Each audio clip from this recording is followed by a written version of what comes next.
So, paranormal photography actually has been around for centuries. Every year, thousands of photos actually appear online claiming to capture ghosts, spirits, or even strange lights, or even unexplained figures. Some become famous, others are quickly like disintegrated. I don't know, but Debunked. well, yeah, debunked, dismissed. You said disintegrated though. Still a D word. True. So dismissed. Okay, how about that? There you go. Okay, but here's the real question, guys: can a camera actually capture what our eyes can't see? Yeah, I think so. I mean, we use cameras all the time in investigations. True, but that's just another tool in our toolbox. Whereas, let's say a recorder is another similar situation. Doesn't really capture the voices that we can't hear, or just paranormal photos, simply the result of how the camera works. A lens flare, or a spot on your camera lens. Well, who said the recorder's not just a weird noise that it's picking up, or the recorder doing something weird and it's just something that you're hearing that's not really there too. So, Well, today we're going to actually separate the fact from the fiction or the folklore of paranormal photographers. We'll talk about famous paranormal photography. photographers. No. We'll talk about famous paranormal photographs, why investigators use cameras as such, as Chad had mentioned, and common mistakes people actually make, physiological or psychological effects that can be involved and be able to fool us, actually, and what kind of evidence is actually worth paying attention to. Now, I'm not here to convince you, we're not here to convince you that ghosts actually exist, but the truth of how photos can be faked. Mm-hmm. Because they are fake sometimes. Mm-hmm. And let's, I don't know, look at the evidence together. We're Chad and Ally Scott, your Kenosha Paranormal Investigation Team. If you have any questions about the paranormal here in Kenosha or anywhere else in southeast Wisconsin or northeast Illinois, give us a call. We're happy to help you out. So we're going to first talk about why we use cameras as one of our investigative tools. So Chad, why do you think we use cameras instead of just, They're easy. What do you mean? You just point and click and shoot. It's something simple and easy. And especially back in like the 1800s when people really started investigating ghosts, they didn't have a bunch of money for recorders and other fancy equipment. A lot of people had cameras, or maybe not a lot of people had. I don't know how much cameras were back then. Were they really expensive? I don't even know. So it was really pricey because there weren't many cameras made. It was far and few between. Obviously, what the lack of limited resources obviously will drive the demand higher. Thereby, the price goes up. But the thing is, like with the cameras back when it first started, they weren't all smart. They weren't smartphones that we have today. Mm-hmm. They actually were cameras that you had to use chemicals to develop the film and develop those photographs. So those chemicals can kind of create the illusion of, You create spots on there. yes, create spots in the illusion of a spirit in those photos, and thereby everyone wants to have that mystery, or always are striving for a mystery to solve. Mm-hmm. So it is a perfect recipe for the mystery. So thereby using cameras during an investigation kind of developed over the years. Adds to that mystery, the lore of the site that you're investigating. Exactly. So, but what happens today? We now have smartphones. Thereby, you don't really need chemicals to. But we also have Photoshop. Ooh. We can That's add to true. the pictures that we take. We can subtract to the pictures that we take. You know, if we take a picture of like you in the window here, Mm-hmm. we can make you look translucent. Mm-hmm. We can make you look like you don't have a body. Now we have ChatGPT, That's right. our AI friend Yeah. and colleague. And we can make it look like you're actually a ghost, even though we all know that you're not a ghost. You're actually a real person here. Yes.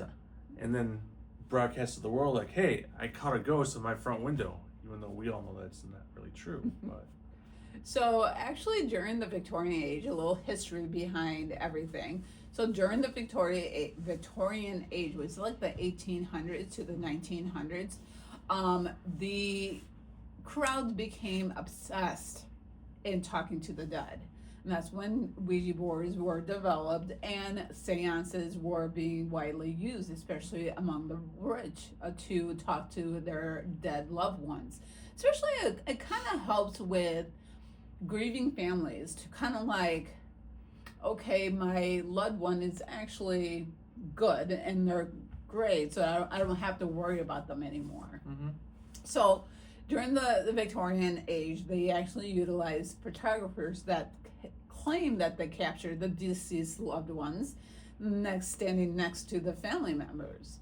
The photos actually showed translucent or transparent people, floating faces or ghostly figures behind grieving families. So they always assume that, photographers are the best to connect with the dead, kind of thing.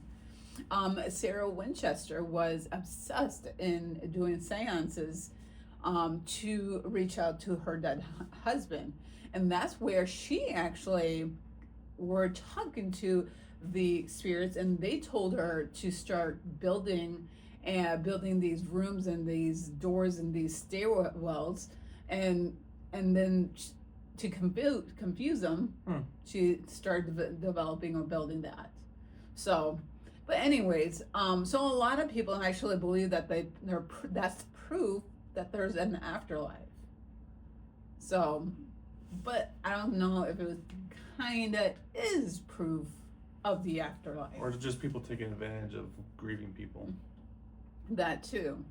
Because, being back then is all about the money and making it rich. So, is it a spoof to get rich? Or is it actual proof that there is an afterlife? But investors actually discovered these photographers actually use tricks. So what kind of tricks do you think that actual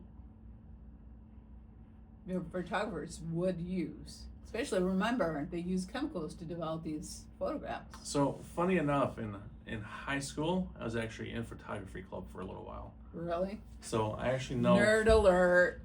So, I actually know a little bit about the chemicals that they use to develop film. Mm-hmm. Because it was right during that transition between when they started going from film to digital. Mm-hmm.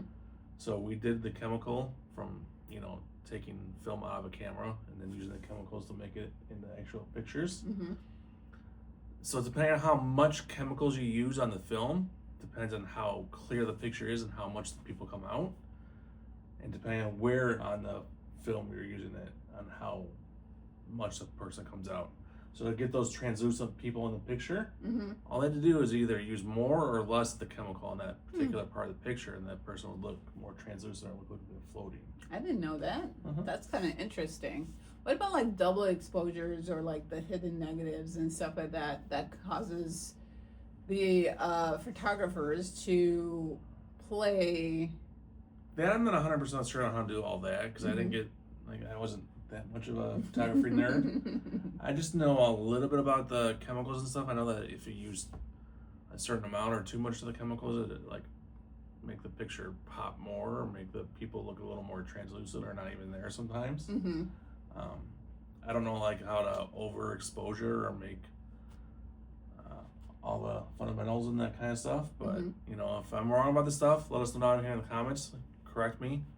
Let us know how to do all the fancy stuff if you know how to. But actually, the investigators at that time, they actually found out and discovered these photographers actually used double exposure of the film to cause figure to appear or sense appear.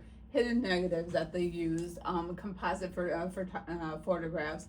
Also, they actually staged portraits, which is kind of interesting. But with that being said, with all those hits on the photographer, people actually still believed in those paranormal or spirit photography. Well, I mean, Photographs. if you're grieving over your loved one, you want to believe. Mhm. So you'll believe almost anything that somebody says, especially if you think that they're an expert.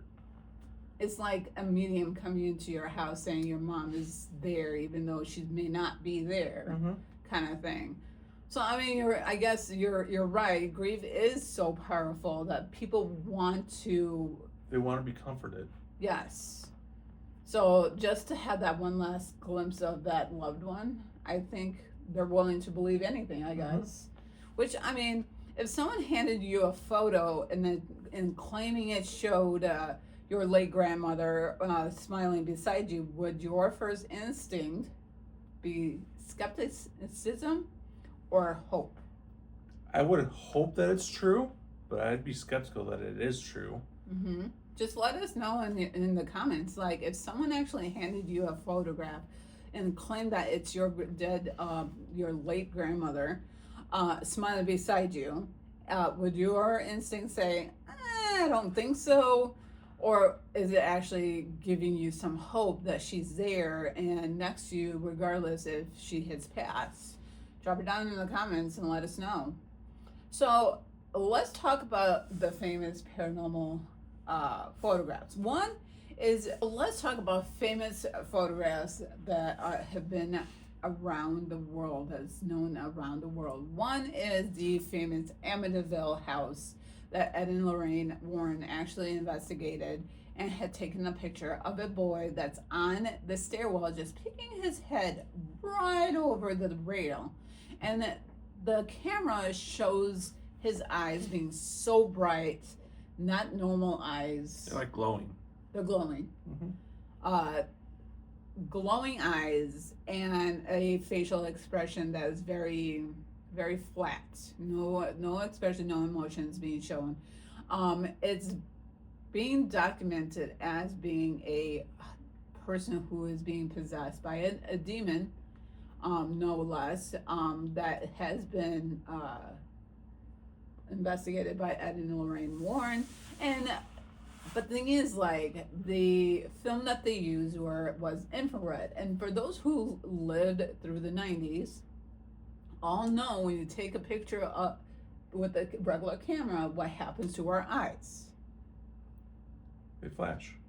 Oh, it's the red. Oh, the the red in the eye. Yeah, the red in the the red eye. Yeah, the red eye. Mm-hmm. But is it the same thing as what's happening in this photo? Or is it actually this person's, an actual boy who's possessed by a demon and is being shown on camera? I don't know. I mean, like, people say this is not even a boy, that this person is just a person who worked on the team with Ed and Lorraine Warren. I mean, so we're looking at the picture now on the computer. And I will flash it on the screen. I mean, when you look at the picture from our childhood, the picture of the red eye, it's usually like just the pupil of the eyes that's red. Mm-hmm. This picture, it's the whole eyes are like bright white. Mm-hmm. So I don't know.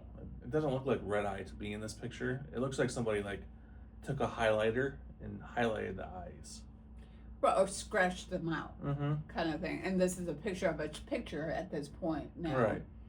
So, I mean, I don't know, especially if it is your belief that there are demons living among us and can possess a person. And is this truly a demon that we're seeing? I don't know. It could be true. I'm not gonna say it's not because I wasn't there. I didn't take a picture, so I don't know. Let us know. I mean, throughout this whole video, if you do have a conversation or a thought, make sure you put that down in the comments, because it is a very highly controversial topic here in the paranormal, because of the fact that things can be doctored. It can be fake, like we just mentioned, overexposure, between overexposure or Photoshop or ChatGPT or like OpenAI. Things can actually seem that they're there, but truly not. So, one of the most famous photographs of all time, This one was taken in England in the 1930s. It is called the Brown Lady of Raynham Hall. It shows like a woman descending the stairs of this building, and some argues it's the lighting of the photographer, maybe the flash against the stairs, or even the sun against the stairs that causes the reflection. And some say that it is a lady that's coming down the stairs. What's it look like to you? So we're looking at this photograph right now. I mean, it does look like a woman in white, of course, coming down the stairs, and it's kind of blocking some of the stairs. You can see through her. It's a translucent, transparent woman as well.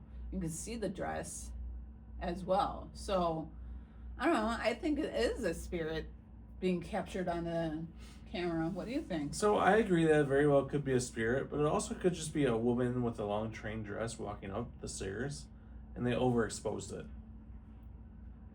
Okay. I mean, I can see the overexposure, but I feel like, I don't know. I have that feeling that this is authentic. Okay. But, I mean, no one's going to agree or disagree with you, because everyone has their own opinion. So that's half the fun of the paranormal world, though, is that we all have our own opinions. We all agree. Some of us disagree, and nobody's really known to be right or wrong at the end. We just all kind of go on about our days and keep agreeing and disagreeing on different things. I mean, it could also be because the camera moved and it was the flash kind of like reflecting. It could just be like a movement of the camera, yeah. Yeah. So, but that's kind of interesting, because now we're going to talk about the next famous photo, the Tulip staircase ghost. This photo, it actually captures a guy. I want to say a guy with a cloak or something over his head, and it looks like it's running away. It almost looks like death just kind of leaning over the staircase. Ooh. In my opinion. That makes sense. But who is he getting? Maybe he's just tired from collecting all the souls for the day. He's resting. It's like, I need a break. Exactly. Because these wenches. These English people just keep dying left and right. And they killing each other kind of thing. Like, yep. Let me take a break, and then we caught him on his break. But that is actually pretty interesting to see, though. Like, it does look like death. Oh, sorry, hold on. Does look like death. However, there's no obvious evidence of manipulation. So that was interesting to learn. There's no evidence of like a double like exposure or anything like that. And like some experts actually examined the originals, which kind of led to say, hey, this has not been altered. But but do we know exactly what caused it, or is it truly the haunted staircase? What's up with the staircase, though? Notice a commonality there. It's a good question. I don't know. Because it's kind of interesting. Maybe the spirits are just waiting for people to fall down them. Well, I mean, I can understand that, because stairs are evil. I sometimes fall up the stairs instead of down the stairs. This next photograph is one of my favorite photographs. It is called the Freddy Jackson photograph. So this photograph is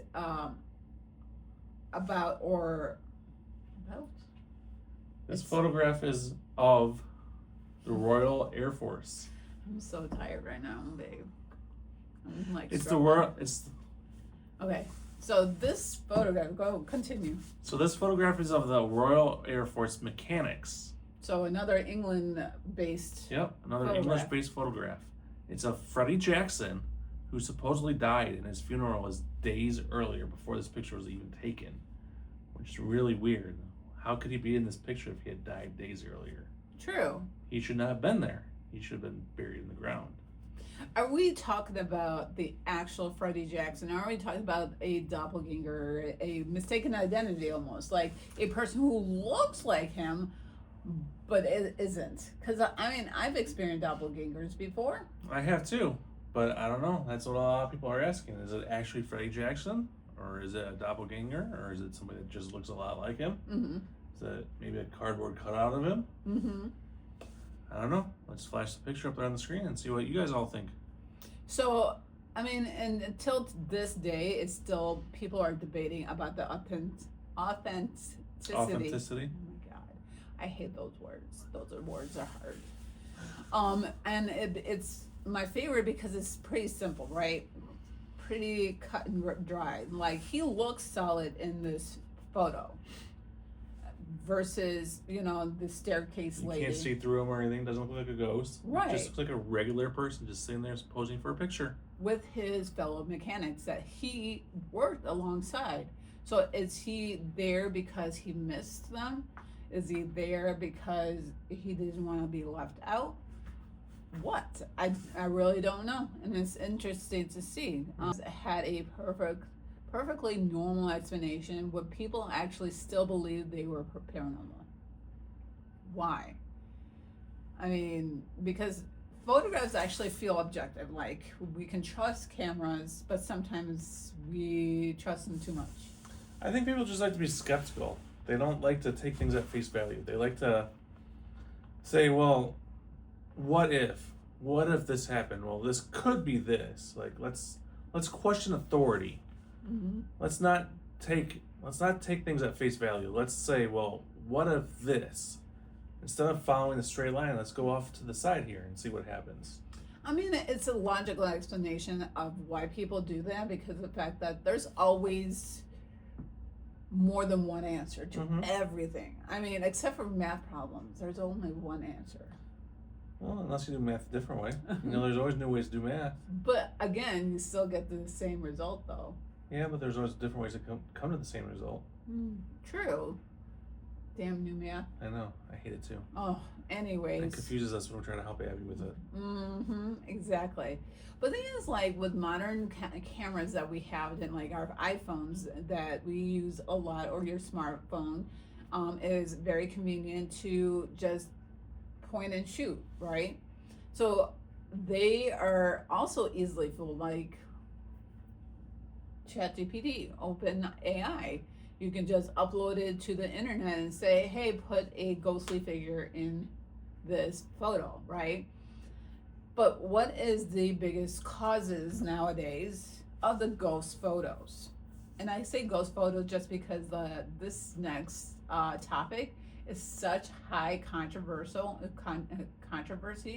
because there's a whole bunch of reasonable explanation for this one thing. So, Chad, if we caught an orb in a photo, and what is your take on it? Is it the ghost, or is it? I usually think it's a piece of dust. That's usually what I think it is. Because if you look, you know, at a light or the sun setting through a window, you can always see that dust floating through the air. There is so much dust in our air that we don't even realize, and you can't get rid of it. It's kind of gross sometimes. Like, yeah, I mean, it is what it is. Like, there's nothing we can do about it. And then when you go and take a picture, especially these HDR pictures that we have now, 4K pictures, you're gonna catch dust. Super high quality Yeah, dust. and then when it's reflected, when light's reflecting off of it too, or it's super close to the camera lens, you're gonna happen to see it every now and then. So that's what I usually think it is. But is it sometimes a paranormal orb or a ghostly orb? It could be. I'm not gonna say it's not. I don't know, man. Like, it is a very high controversial topic because, like you said, it could be dust. Even with dust, they have irregular shapes to it. So everyone like, oh, this is a orb, and this is the spirit that's just coming into play. Or it can be also a spider or a fly that's being caught on camera. Or just a light ring, just a piece of light. Yeah, from the flash, right? Yeah. Because, I mean, especially new paranormal investigators tend to utilize flashes on our cameras, and they tend to forget.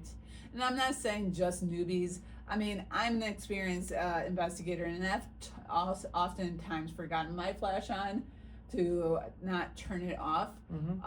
However, there's a lot of logical explanation with orbs, and that's why when I do see something that's orb-like, I don't automatically think it's paranormal, unless it's like an odd shape. I know in one of my private residents, an orb or something was caught, and it was not a regular shaped orb. It wasn't round. It wasn't like, I don't know, abnormally round. It was actually, it looked like a jaw shape, like a skeletal jaw shape. Was it a bug? It was not a bug, actually. Some bugs look weird. I understand that, but I feel like, and it actually looked like teeth on it too. So it was coming from my face as well. So maybe it was spittle. That's gross. That is so gross. I mean, but it could also be possible oh my goodness. I cannot believe he said that. Got you to laugh though. Yeah, that's true. It can also be maybe a camera flash from the investigator's camera. A solar flare maybe? Not inside a house. You never know. I don't think so. You never know what could happen. We live in a weird world. It could also be a possible lens flare. So what is a lens flare? It is just a reflection off of your lenses on your camera or glasses, Yeah, you can probably see a lens flare in my glasses right now. Yep. And then the street lights. I mean, if you're next to a window and stuff, and and that's one of the things I will have to converse about that later, about car headlights. Sometimes I forget headlights, and cars usually come by on a low, like a quiet street, especially in investigating, and I always think, we're always alone, everyone's asleep, like usually me. And you think it's a spirit coming towards you. And then I see like a reflection of their headlights, and I'm like, wait, what? I just saw a flash. And I knew it was not me. And if you're investigating at night, it could also be the moon too. The moonlight. Ooh, that's true. I don't know. Okay. And we mentioned a motion blur. So like a motion blur is when you move their camera too quickly while you're shooting that picture, and you can actually create a blur that's kind of foggy. Yeah, or somebody walks in front of you while you're taking a picture. Oh, that too. I don't usually think that's simple though. I always think complicated. Yeah, I know you do. You're a complicated person. I know. But no, the times they'll pretend or to show you a transparent figure or a figure that just happened to be walking by. So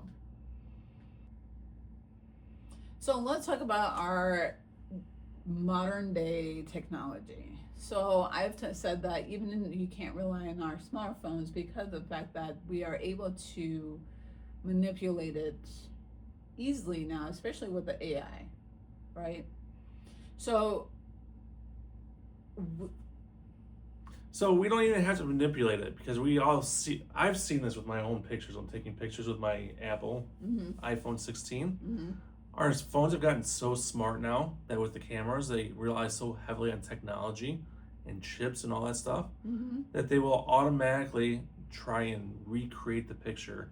And if they think that something should be there that's not there, like let's say you're taking pictures of, I don't know, a tree, and the tree is like missing a whole bunch of branches on one side for whatever reason, the phone might say, you know what, the software thinks that there should be more branches on the side of the tree.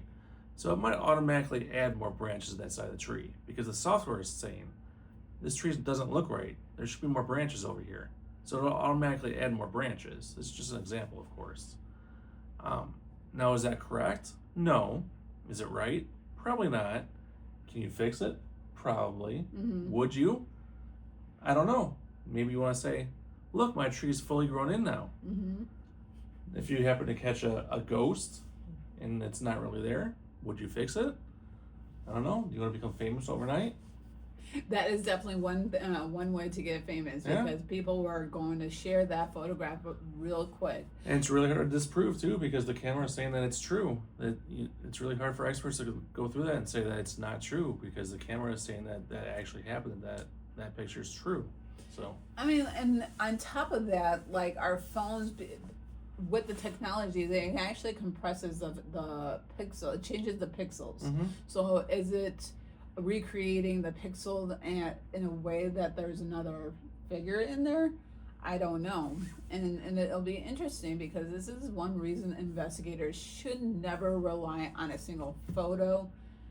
I mean, my branches scenario is a little extreme. Usually, I won't add whole branches to a tree. I'll add like little things, like maybe a I just leaf let or him something. talk, because sometimes I feel sorry that he doesn't get to talk. You know what, woman? And I'll add like a leaf or something, not like a whole branch. But... Or change the structure a little bit, like twisted branches or whatever. Or a color or something like that. Or a color off or whatnot. But Yeah. like, it depends on the angle that you're shooting the camera, for the photographs. But for scenario, I was trying to make it a little more extreme so people understood. That's okay. Uh-huh. I still forgive you. You know what? Flick you. No, stop.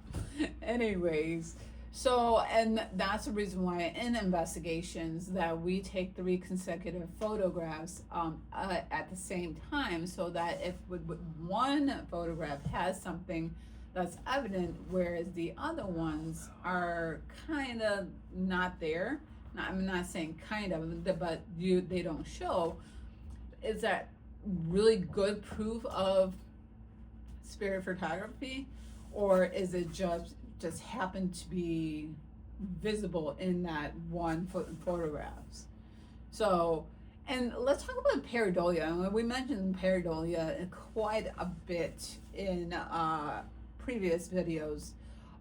It is what your brain wants to see, and they want to see faces, and they're just going to make out these faces so that they can understand something, because our brains don't like mystery. Mm-hmm. Even though a lot of people love true crime and mystery. However, that's a different mystery than your brains. They want to make sense of things, kind of thing.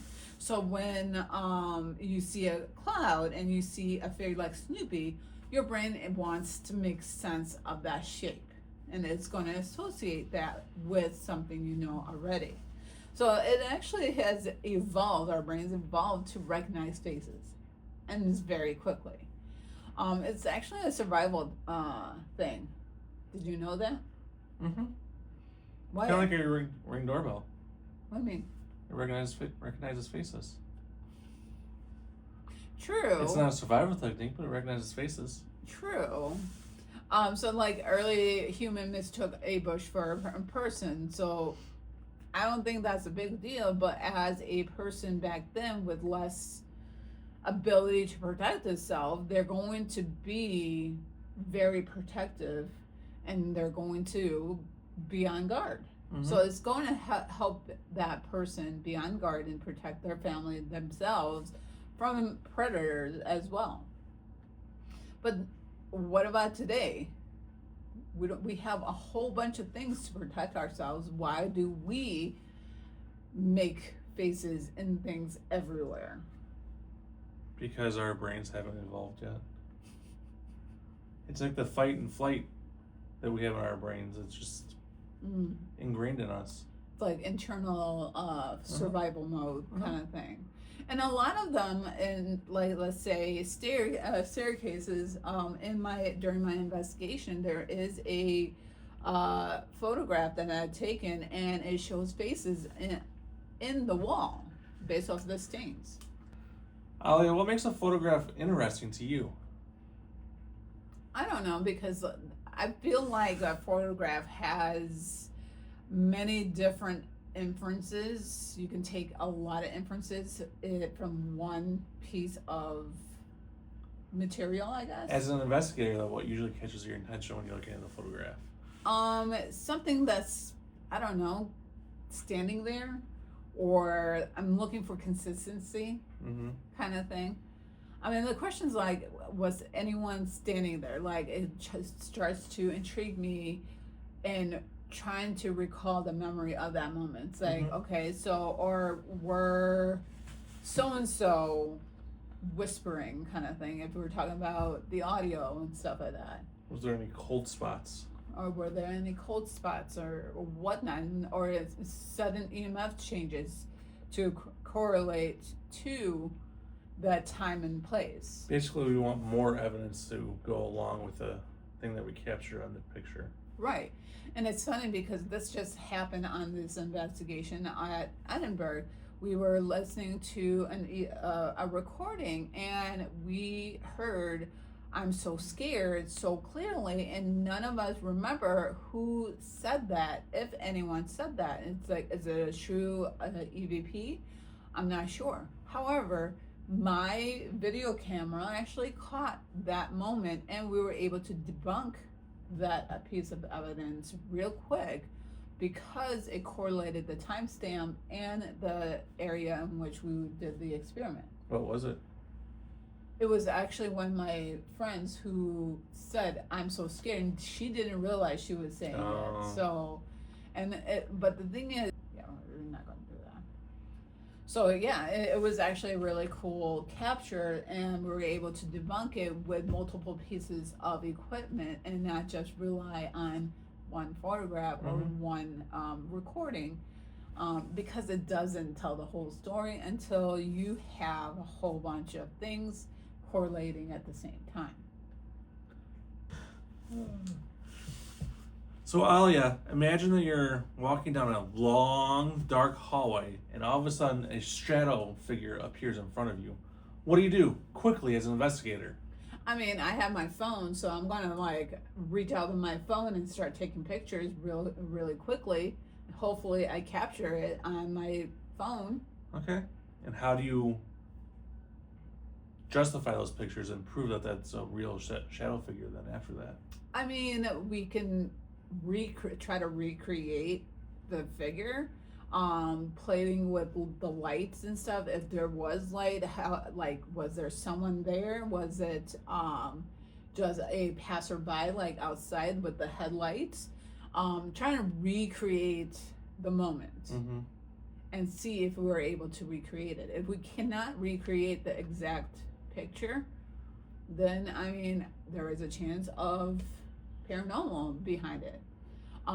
Obviously, using other equipment, if that figure was there, you would think it would be either the EMFs is still there, so you can use the K2s or REM pods to detect the EMF fields, kind of thing. So maybe you'll get some audio, some video, and you can hear something too.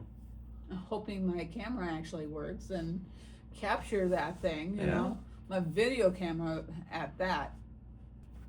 Artificial intelligence, we've been kind of mentioning it throughout this video. What are your thoughts? And let's be cordial and be respectful, because I know there are a whole bunch of opinions about AI. I love to use AI myself, just kind of makes everything easier. But caveat to that, I do not use AI to doctor any evidence that I don't have. So yes, I use AI on a daily basis. It helps me a lot in my real estate business. It keeps me organized. It helps me with my content. I check over all my content before I put it out in the world. I fact check it, make sure it's right, because AI does make mistakes, gets facts wrong. So you have to fact check it before you use it. But I use it all the time. I know that there's a lot of pushback against data centers right now, especially. But I think AI is a great tool that we have right now. And if you're not using it, I think you're going to be left behind eventually. So exactly. I mean, like, it is okay to have a really good, healthy skepticism when it comes to photographs, and especially this day and age, and using AI. There's a lot of AI slop out there. Yes, and you can totally tell though. I mean, like, but they're also good AI. It's getting a lot better though. It's harder to tell now. That's true.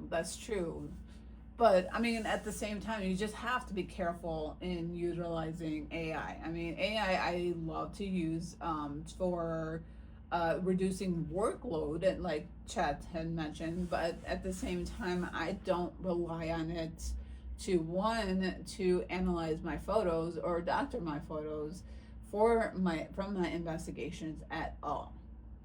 So if you here are the steps that we're going to help you do in regards to paranormal photograph. Okay. My number one reason, or what number one Tip. Is you take multiple shots at the same location in the same spot, so that if something does appear and cannot be debunked or cannot be shown in other photographs, it might be paranormal. So if you think that you see a shadow figure, make sure you're taking 3, 4, 5, 20 different pictures of that. I don't think 20. That 20 is a little overkill. As many pictures as you can until it goes away.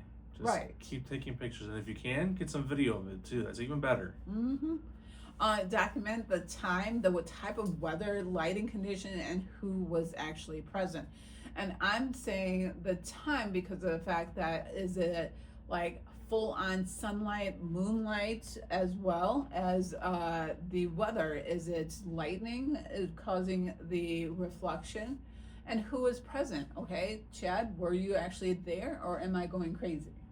You know? And then number 3, clean your camera lens before you begin, because those lenses get really dirty, especially you put it in your pocket or your purse or whatnot, and you don't realize how dirty they get. We don't realize how much we touch our camera lenses when we pick up and put down our phones. And try to avoid using the flash whenever you can. I know that, especially when we're in a dark room, we like to put on our flash and take pictures with that. But try not to use the flash when you're taking pictures, especially when you're out ghost hunting somewhere. I know that we we think that using the flash gets better pictures, but actually when you're ghost hunting or paranormal investigating somewhere, the flash actually makes your pictures worse. So don't use the flash. So if you're investigating with a team, you're going to compare everyone's photos afterwards to see if anyone captured the same anomaly. So like if I had captured, let's say, the kids' room at Edinburgh, and he captured it at the same time, we're going to like compare and contrast. If I had captured if we capture the same thing, like then it's a solid figure. You know, there's a solid figure there. If I had captured it and he did not, and we're in the same room, that is actually a pretty interesting thing, because the fact that you can't really explain that difference. Because if you're in the same room and you're taking a picture with the same type of phone, who's to say, right? So, and don't automatically put like a paranormal explanation to everything. I mean, I'm all for paranormal stuff. Like, I love ghostly, scary things. However, you gotta rule out the ordinary possibilities first. Try and explain it first. Exactly. If something still can't be explained, then possibly it's genuinely interesting to talk about, you know? And be aware you are going to get multiple perspective on one photo or 2 photos or whatnot, because everyone has an opinion. So be watchful of that. So can cameras capture ghosts? Maybe. So can cameras also create images that actually look paranormal? Absolutely they can. So the history of paranormal photography is actually filled with genuine mysteries, misunderstood technology, and deliberate hoaxes, and fascinating stories that actually continue to spark debate. So as investigators, our job isn't to prove every strange photo that's to be paranormal. It's to ask questions, look for patterns, and stay curious without jumping to conclusions. So if you enjoyed this episode, don't forget to like, subscribe, and follow Dead Air Podcast Kenosha for more conversation about paranormal history, investigations, and local legends. Until the next time, make sure you keep your camera ready. You never know what you might end up capturing. We're Chad and Ollie Scott, your finest Kenosha Investigators.